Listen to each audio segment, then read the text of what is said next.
We're back.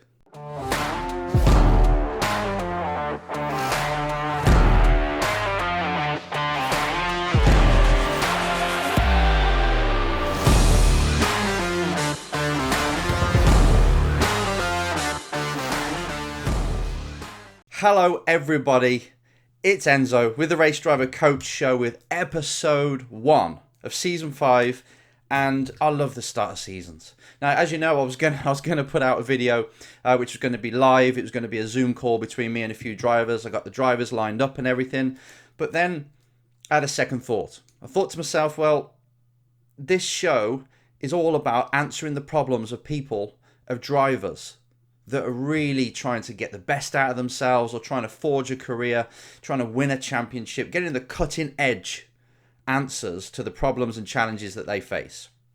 So I don't want to come away from it. So yeah, I apologise for the drivers that I booked and then just turned them down yesterday. So you know what? I want to stick to the original format. I want to speak to people that have sent in their questions and give them direct answers and not fluff it up with interviews and talking and getting lost. I just want to provide quality value for everybody that's watching. So I thought, well, let's just bring it back to how it is. What people like is answering questions to the things that people are struggling with the most. So that's what I'm going to do. So what I'll do is I'll put this, as you're watching this is kind of, it's called, I can't remember what they call it now on YouTube, but basically I'll be watching it with you live. So I'll be answering questions in the text questions on YouTube. So I'll publish it. It'll be a premiere. That's what they call it, a premiere. And I'll be watching it with you and answering questions in text.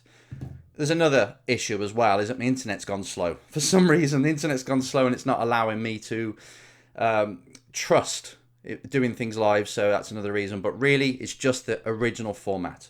Bringing it down to you. And it is the start of a season for the show. And it's also the start of seasons for most championships. So we've got F1 starting later on this week.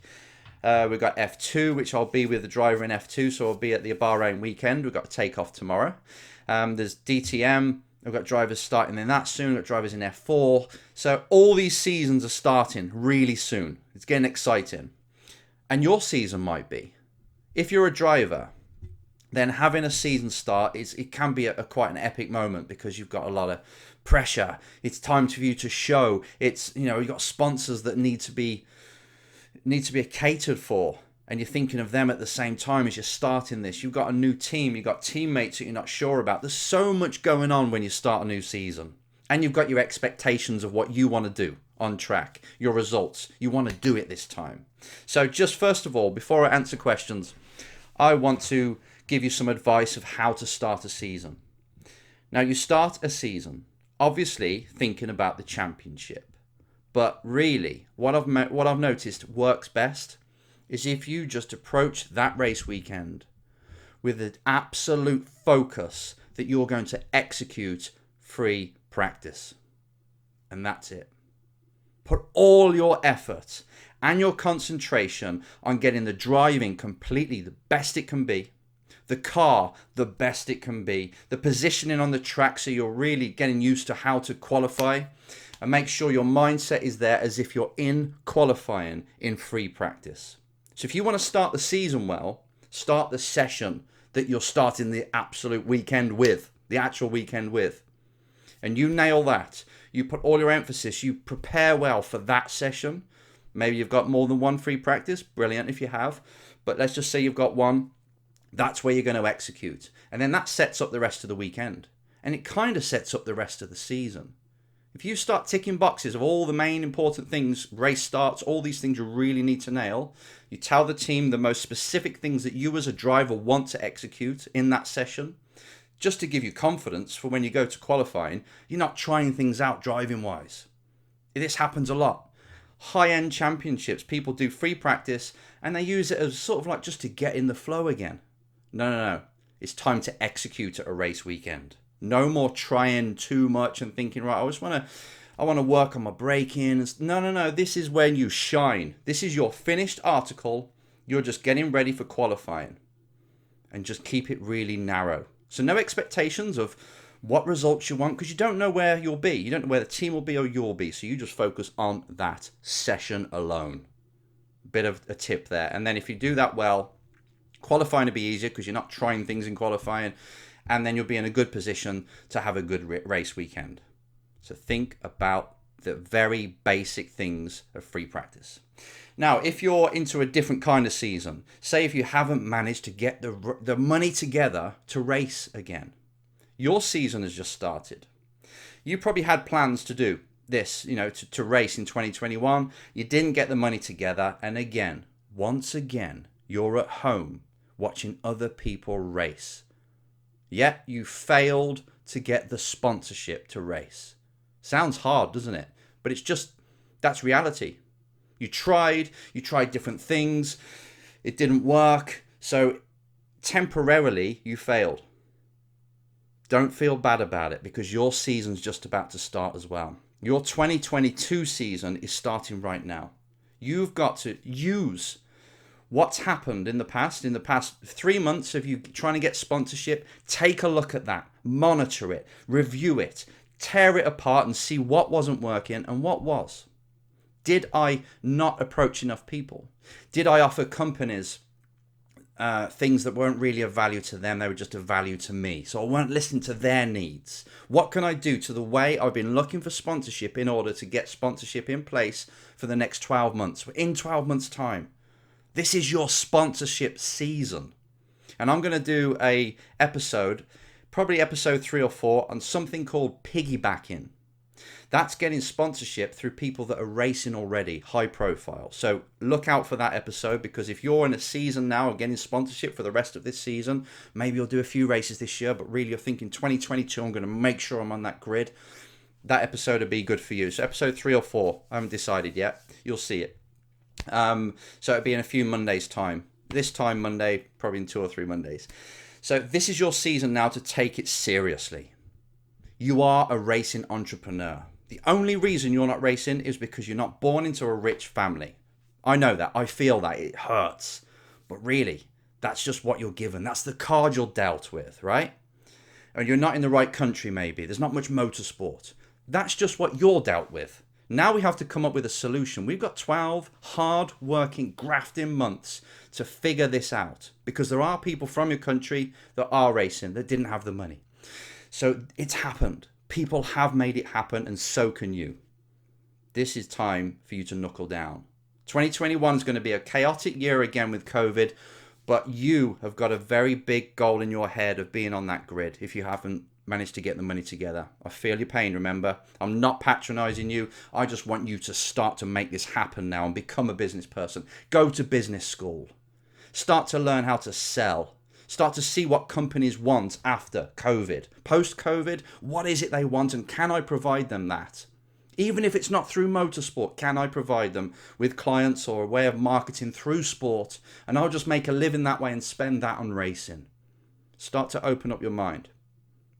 There's not enough value, really, that a championship can provide you to offer a company for the price that it costs to do the championship. The cost of budgets now far outweighs what you can offer a company. So if you've got a 200 grand bill from a race team to run with them for the year, how are you going to provide that kind of value? How's a company going to pay you that much money? Because you can't really give them anything for it. So you have to think like a business person. Again, I'm going to have lots of episodes on that topic. Right, so that's just what I want to say. This is the start of the season. This season, I want you to be the best you ever. Whether you're in a car or whether you're out of a car. Make this count this time. I'm going to do it. So you can watch me getting better and better at the things I do, coaching, and you too. Make it count. You've only got one shot. So far it hasn't gone to plan maybe, but this time, make it yours. Make it happen. Okay, we're going to spend the rest of this episode. I had so many questions over the winter and just before this, obviously, when I asked for questions to be sent in.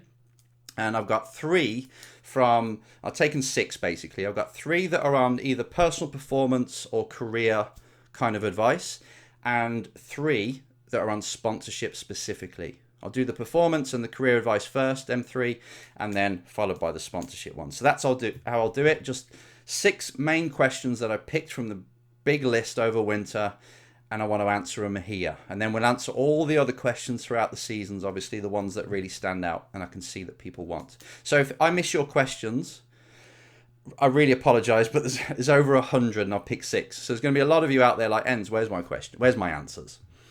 If you really want me to answer them, send them in again. Comment underneath. Comment now as this is playing so I can remember them, or I'll answer them on the go. But also message any comments, sort of say, on all of the YouTube videos you can see. If there's one on a topic that you really need to improve on, send in your questions there, or email me on the Race Driver Coach Show website.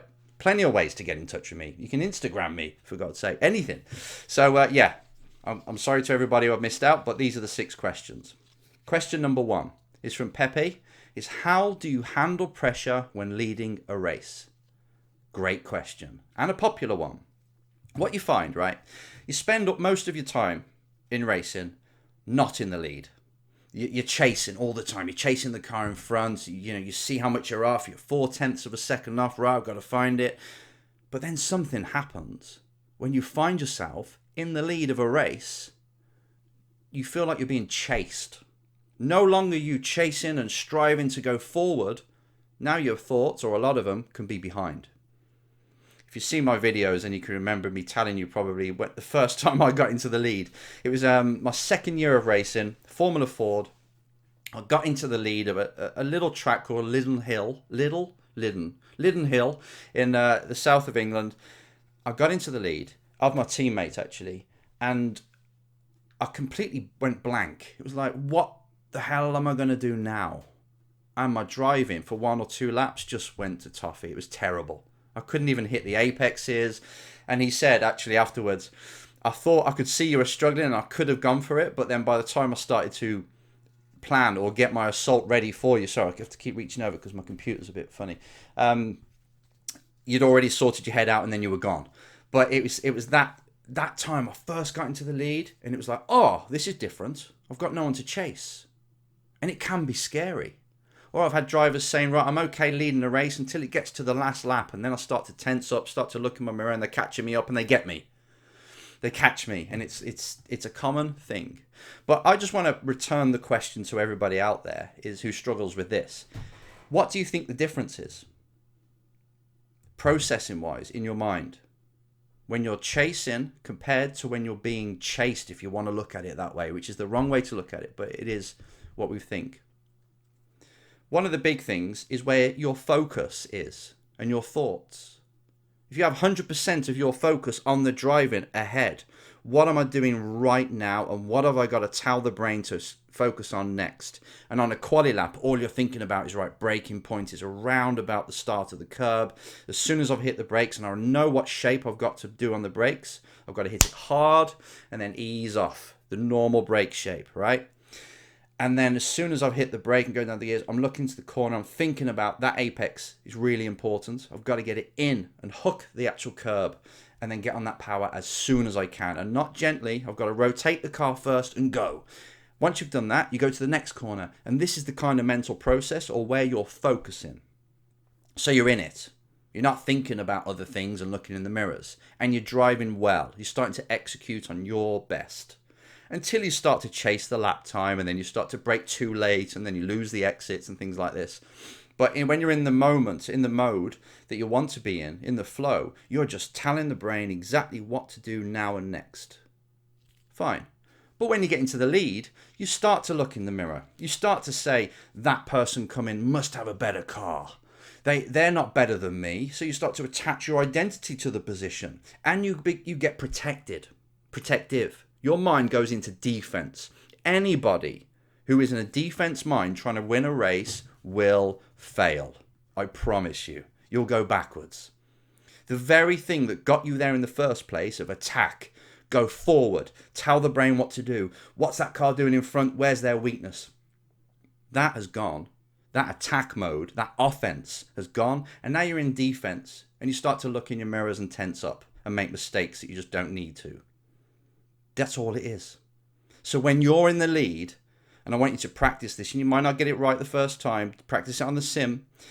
When you're in the lead, you break the pattern. As soon as you start to go down that worry and thinking, what are other people thinking? Where are they coming from? How come they're getting closer? What's going on? I think it's me down the straight. Break it.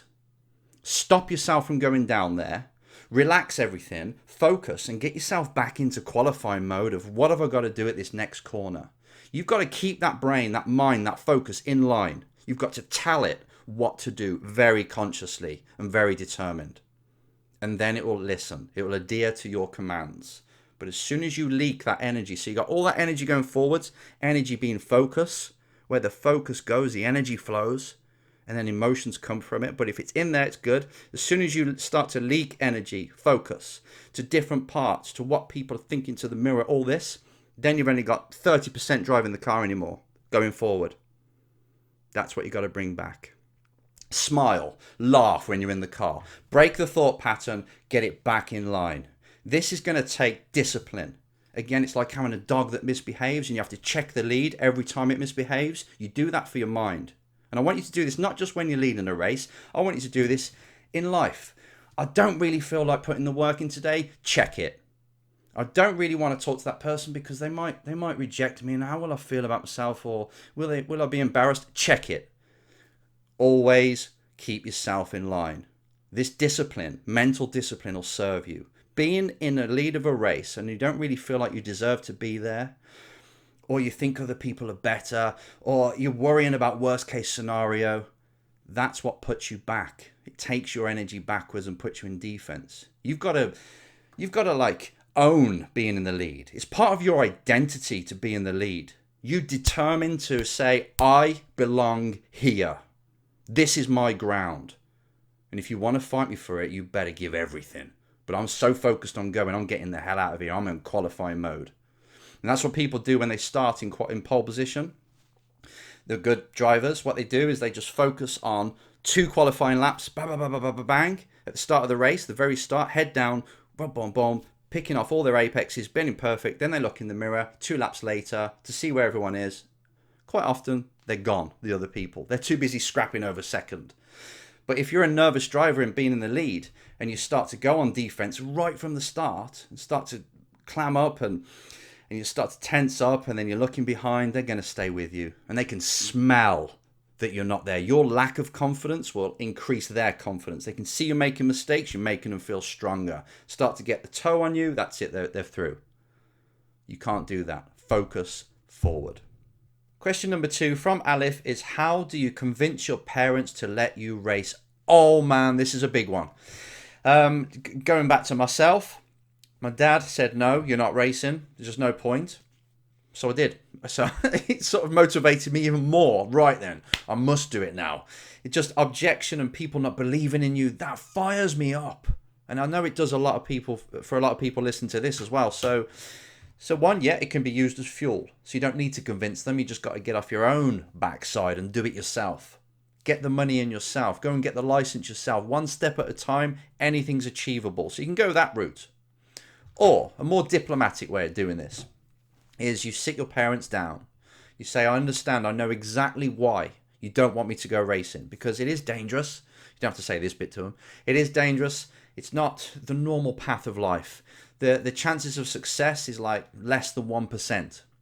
So you can understand, by the way, why parents don't want you to go for it. If I had a kid and that kid came to me and asked me to go, they want to be a race driver, people probably presume that I'd go do it. Yeah, just get into the sport. It's amazing. And I'll be a racing daddy. But I reckon I'd put them off. I'd say, no. That's not a good sport. Here's some football shoes, my friend. Or something else that's a little bit more possible and you've got more control over it. It's not all money orientated. Because it is a disgusting sport like that, really. When someone you love, you've got to protect, is going for it. And they're asking you for permission to put themselves through that. There's a lot of race drivers that have stopped their kids doing it because it's not the easiest way to earn a living. It's not the easiest thing to go for, and they might get hurt as well. So as a parent, you want to protect. So it's no wonder they want to protect you. So instead of just fighting it like I did, you don't have to go that route. You can sit them down, like I say, and say, right, I'll finish college, I'll finish school, do the things you want me to do, fine. But after that, depends what age you are, this is obviously, please grant me permission to go for it just for 3 years. I just want to invest 3 years into chasing this dream. Otherwise, Dad, Mom, I've got to spend the rest of my life in regret, wondering what it would have been like, and then being depressed and just not fulfilling the thing I wanted to go for the most. And if you sell it to them in the right way, it'd be hard for them to say no. So, okay, we're going to give you a limited period. We'll give you 2 years. If you start at 3, they might give you 2. We give you 2 years to do whatever you want in racing. Go for it. We'll back you. We'll support you. We can't give you much money, but we'll give you anything else you want. Support. And we'll take you to the races. We'll introduce you to people, whatever they can do for you. A lot of people, the parents can't do anything, which is fine. But they just give you that grace. If not, you've just got to go on your own. If it means that much to you, you've just got to go for it.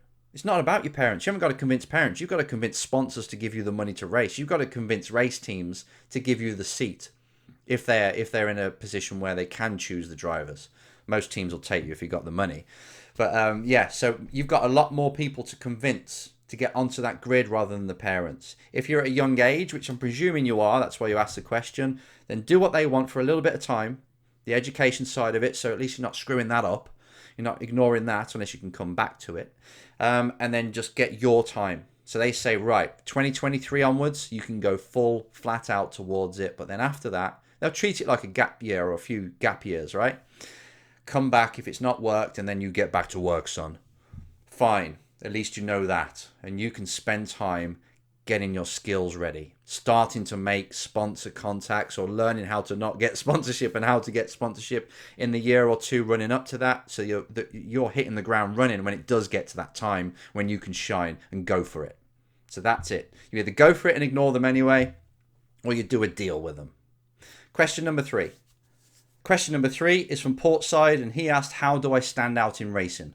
Paraphrase that, but to stand out in racing, you got to win. And you've got to win often. You've got to be on the tip of the tongue of anyone who's thinking about a driver that's at your level, because look at the amount of ones you've got. Look at the amount of podiums you've got. Look how fast you are. That's really how to stand out. You can't help it. There's all other ways of standing out, obviously. You've got things like your personality. If you think of like a George Foreman, heavyweight boxer, and Muhammad Ali, which one do you think about first when it's the great heavyweight champions? It's going to be Muhammad Ali. Why? Because he told us. He marketed himself really well. He understood early on that he needs to shout louder in order for people to hear him. In motorsport, you can do the equivalent through social media, through your own media, through when you're interviewed on TV, you come across well, professional. Someone that a manufacturer would look at and go, that's the kind of person I would stick the badge on and not worry about. They're not going to disgrace us, and they're fast. Another thing is when a junior team is looking around, for F1 junior team, Scout is looking around, they're seeing who's winning, and that's the ones that grab attention. So there's that one in that championship. There's 3 drivers that are winning in the junior categories. I think we're going to approach them so we can support them and help them get to F1. But first, the Scout will call the race team up and ask the engineer or ask the team boss, what's that driver like? What's their attitude like? What's their work ethic like? And they want to get to know if the driver is deserved as a person to get this shot. And then, if the results are good as well, the calls come in at some point. It should do anyway. It normally does, because the scouts out there always looking for the next generation drivers. So to stand out as well, when you're working in the race team, you've got to have a work ethic where you show up and the team themselves feel like they need to raise the bar, their own bar. They need to work harder just to keep up with you. Never have a kind of situation where the engineer's trying to motivate you, trying to get you to work harder. If you do, you do not deserve to be picked up or noticed. You've got to turn up to a race team outworking everybody, making sure you got the personality that leads the team, making sure that on track you're fast. You do them 3 things, something should happen. In the law of average, it should happen. I mean, not every time. There's plenty of fast, super fast drivers that have got the perfect personality and the work ethic, and they've never got a paid drive. There's hundreds of them out there, actually. I'd go to say that, when you look at F1, there's probably only a handful of drivers that are really the best, that deserve to be there. The rest could have been filled by thousands of drivers that are out there right now. So this is what it's like. So to stand out, you need a bit more. You need people to be raving about you. If you misbehave, if you're not very confident, you don't really speak to people, you're not going to get noticed for the right reasons. So be fast, win, and have the personality where you're the boss of the team. And that will get round. Okay, question number 4. Now we're moving. The next 3 questions will all be on sponsorship. Question number 4 is this. It's from DK, and he asks, do you think it's a good mindset to think that I certainly will reach and surpass my goal if I reach out to 1 million businesses about marketing partnerships through motorsport? Now, this is someone who wants to reach out to 1 million companies to get $15,000, I think it was, to go racing. Mate, you don't need to. And mate, you won't. That's like 2,740 people or companies per day over the next year that you've got to approach. You're not going to be able to approach that many people, believe me. And if you do, it's going to be so blanketed as, do you want to be on a race car? You'd have to send the same message to everybody. That's not how to get sponsorship. It's not the best way. You can, of course, it's a numbers game. Somebody might go, here's $5,000, and another one might go, here's $100. But it's a lot of work for a lot of no's, and it's not the best way of doing it. The best way, or what we've seen to be the most effective way, is to just target 5 companies at one time. And you probably approach about 5 in a week as well, so 1 a day, but get it very tailored to them. So you know precisely what that kind of company wants, what products they're coming out with, what services they're going to launch over the next year, and then you give them a marketing campaign that helps them do that. Or you give them a solution within sport that allows them to get more presence, allows them to get more testing with different customers, so you can see if they're bringing out a new drink, then it's brilliant. You can actually have that all over the car, and you can have it in the pit garage, and you've got people testing, and you actually got somebody there giving people samples and things like this. But for other companies, that won't work. So it's picking 5 companies. And if you're only after $15,000, then I would go for local companies, and you can get clients and customers for these local companies, which is great. That's a great thing to do. But $15,000 is nothing. You can get a job and get $15,000. Or you can get a job and get at least 7.5, and then the rest is small sponsors, $100 here and this. That's how to do it. When you only need a small amount of money, and believe me, in racing terms, $15,000 is nothing. It's not even a test day in some of these cars. Not even one test day, let alone a season. So in the grand scheme of it, you've got to offer $15,000 worth of value to, let's say, 10 companies. And if you can get 10 sponsors giving you $1,500 each, well, some might give you 3, some might give you 1,000. But you come up with packages and solutions for companies in sport. Doesn't even have to be your championship, can be other sports, other championships. But you're doing a deal with a team, and they're allowing you to put the sponsors on the truck, and you're selling. I'm getting ahead of myself. I'm going to answer someone else's question and a topic I'm going to talk about later. But you're getting other people's sponsorship packages and selling it for them. Fine. But don't go and approach 1 million companies, because it won't work. And you ain't got enough time. That's going to take a lot of money to actually put things together and offer that, and to send them packages and stuff and proposals. So no. Let's just go a more targeted way. 5 companies. I'm going to listen to what they want. What is it they are trying to achieve post-COVID? How can I help them achieve that at a really low price? And you sell that to them. And if you're doing that to 5 companies a day, 5 companies a week, 1 a day, then I think you'll have a lot better success rate. And you'll learn how to interact with people better and answer their problems, create value for them within their company, and you'll improve your chances of success, I promise. Okay, question 5 is for Evan. What companies shall I reach out to for non-broadcasted series? So this is somebody who obviously is in a series that's not on TV, it's not got much promotion, so what am I going to offer a sponsor? Great question, and it's something, again, that I went through, and the best thing I found to work was to, again, just like I said, go for local companies. You're not asking them for much. You're asking them for like 500, maybe $1,000, or maybe they're going to buy you a set of tires, or 2 or 3 sets of tires throughout the season. The ones I used were Tire and Exhaust Place, I used a breakdown service. I mean, there's lots of companies, but just thinking about the local ones. Even a hamster cage manufacturer that I happened to know, and he liked racing, and he just wanted to bring his kids along, have his logo on the side of the car, and I can't remember how much he gave me. It was probably $1,000 or two or something like that. It was 1998. This was a long time ago, and he was happy just doing that. It was a day out. So when you're going for small amounts of money for local companies in a small championship, you can get a bit personal like that. It's no problem. You can offer them things that big corporations wouldn't really look at. So when it comes to like the tire and exhaust place, what I did is I said, I will guarantee I will bring X amount of new clients to you. First, I found out how much each client's worth. It was worth about $2,000 or something like that. I've done a show on this that's got all the figures correct, done an episode on it. But then once you know, say that company, right, each customer is worth about $2,000, and you say, right, I'm going to guarantee I'm going to bring 2 new clients to you. And you show them, or they tell you already, $2,000 each one's worth, each client over a lifetime of being here, $2,000. I'm going to bring you 2, but I'm only going to charge you $1,000.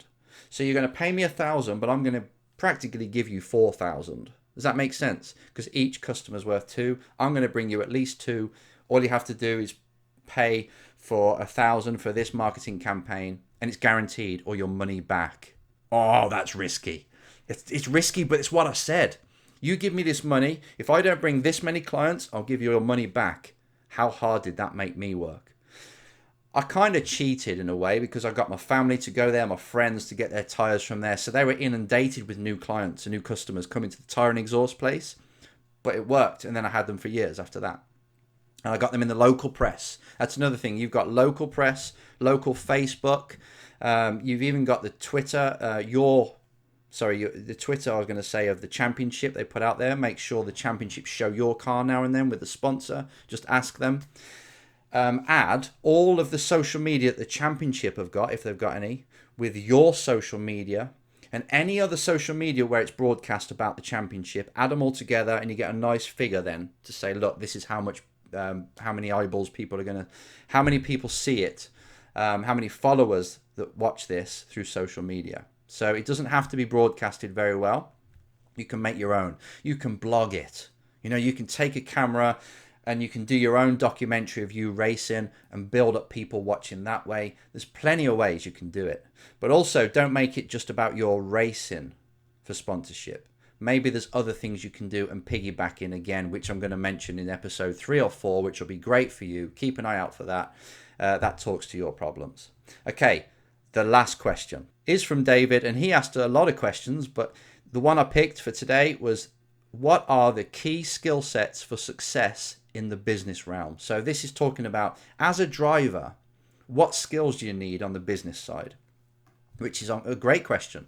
But sales is big. How can I sell to somebody? I just want you to answer that. I want you to do a sales course. I want you to become very good at understanding the persuasive skills, learning the persuasive skills that you need in order to sell a product. So you go to someone, you can elicit what they really want, and it's up to you as a person to find out how you can provide that through sport, and then you create a package and sell it to them. Really, that's what you're doing. You're going around to companies, understanding their pain, understanding what they really want after COVID. They want clients. Or they've got a new product or service they really want to get out there to get new clients. At the end of the day, they want cash. You've got to show them how you can introduce clients to them. And then as a person, as a salesperson, as an entrepreneur, you come up with a package that offers them that at a good price where they can justify it to all the board members, and away you go. But it's sales. It's sales and speaking to people. So if you think I don't really know how to sell, do a sales course. Understand what it takes to get people, not just to convince them, because you're not really going to convince people. You just present. You understand what they want and you can sell to them. Grant Cardone, a few of you mentioned him before. He's got Sell or Be Sold. I want you to read that book. or listen to the audiobook. Grant Cardone is a great salesperson, a bit over the top and a bit sharkish for a lot of people, but for me, I think he's great. I've learned a lot from him, actually. I haven't really applied everything he said at all, but when you go in there and you read the book or you listen to it, you start to understand the essence of selling and how important it is. So I'd say go and listen to that book, get really good at sales. You can do a business course, but it's not really needed. There's plenty of billionaires out there that never went on business courses, so that's not really it. It's more, how can I sell to people? And marketing as well, obviously, a little bit of that. Social media might be another thing, another skill that you need to learn and get down. It is a skill now, marketing on social media, so that's another important one. For that, I would go to Gary Vaynerchuk, Gary V. You've probably heard of him already. You get some great ideas from him, and then you start to see other people that do it while you're looking his stuff up. So it's just making a noise. It's getting your name out there and being able to give people what they want. Because in giving people what they want, you get what you want.